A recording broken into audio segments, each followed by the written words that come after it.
Tai Chi Thinking, Continuation 1. Xiefeng. The core of Tai Chi thinking lies in the unity of opposites, the interplay of yin and yang. Whether analyzing the structure and operational systems of the vast world, or exploring the mysteries of the evolution of life structures, whether maintaining the balance and harmony of all things, or adjusting the internal and external balance of body and mind to facilitate self-cultivation, whether guiding national management with flexible and adaptive strategies, or handling interpersonal relationships with the wise use of various social factors, Tai Chi thinking serves as a key to understanding. By skillfully using this key, one can simplify the complex, bring order out of chaos, turn the unclear into the clear, and transform decay into something miraculous. In applying Tai Chi thinking, we divide everything into opposites that are unified, because this is the way of things. Yang, yin male, female masculine, feminine. Firm, gentle active, passive bright, dark. Internal, external positive, negative master, follower. Strong, weak good, evil beneficial, harmful.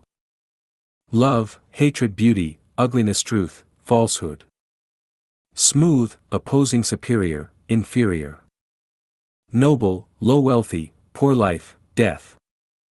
Survival, extinction prosperity, decay empty, form.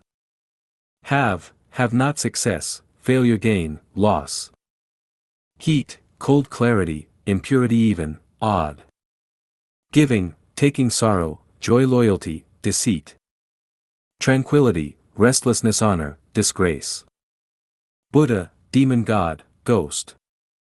Virtual, real righteous, evil departure, union. Encounter, separation above, below joy, anger. Large, small many, few cold, warm. Left, right heaven, earth water, fire. Humble, arrogant quick, slow internal, external. Close, distant buying, selling enemy, friend. Enter, exit. The opposites listed above exist together in a balanced state of unity, depending on and influencing each other. Without one, the other would cease to exist. It can be said that they are intertwined in a life and death relationship. Without yin, there would be no yang, without truth, there would be no falsehood, without death, there would be no life, without hell, there would be no heaven. The universe is symmetrical and balanced, without symmetry, the universe would not exist. In the previous article, we discussed the application of Tai Chi thinking in relation to 8 aspects, and we have already covered one of them. Now, let us continue. Kind-hearted people often have a doubt: if the greatest creator is omnipotent, righteous, and compassionate, why does he not destroy Satan? Why does he allow Satan to harm human society? As a result, some conclude that the greatest creator does not exist because he does not care for humanity. This accusation is a great injustice to the greatest creator, for it is precisely this apparent indifference that maintains the symmetrical balance of the universe and the operation of Tai Chi. Without the North Pole, there would be no South Pole, without the poles, the Earth would not exist, and thus humanity would cease to exist. Allowing Satan to exist is, in fact, the greatest creator's greatest care and love for humanity.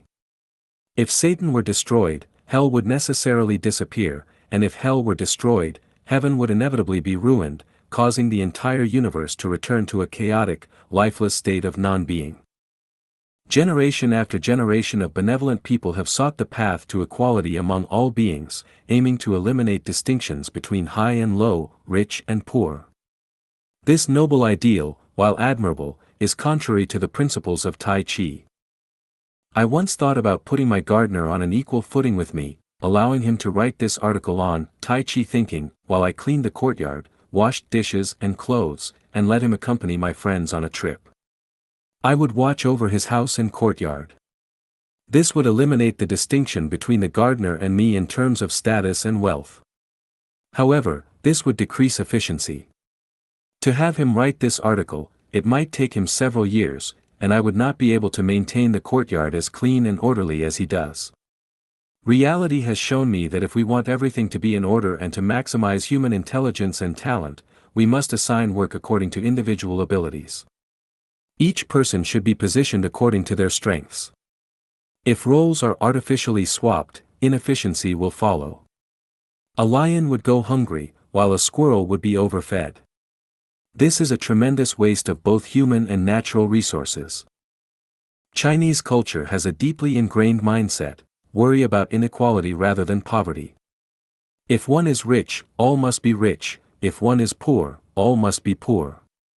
If one lives, all must live; if one dies, all must die. Poverty is not feared, but inequality is. Throughout history, nearly all large-scale peasant uprisings have been driven by the ideal of equalizing wealth. This long-standing way of thinking has led to the conclusion that only socialism can save China, because only under socialism can wealth be equalized, and the differences between urban and rural areas, workers and farmers, and mental and physical laborers be eliminated. But what has been the result? The result has been the restriction of productivity and a massive waste of human intelligence and talent. This ideology is neither theoretically sound nor practically viable. Why? Because it violates the natural law of the unity of opposites between superiority and inferiority, wealth and poverty. Understanding this allows us to calmly view the contradictions that exist in society under any circumstances. We can analyze and resolve problems based on facts, develop a correct self-evaluation, and set realistic directions for our personal growth.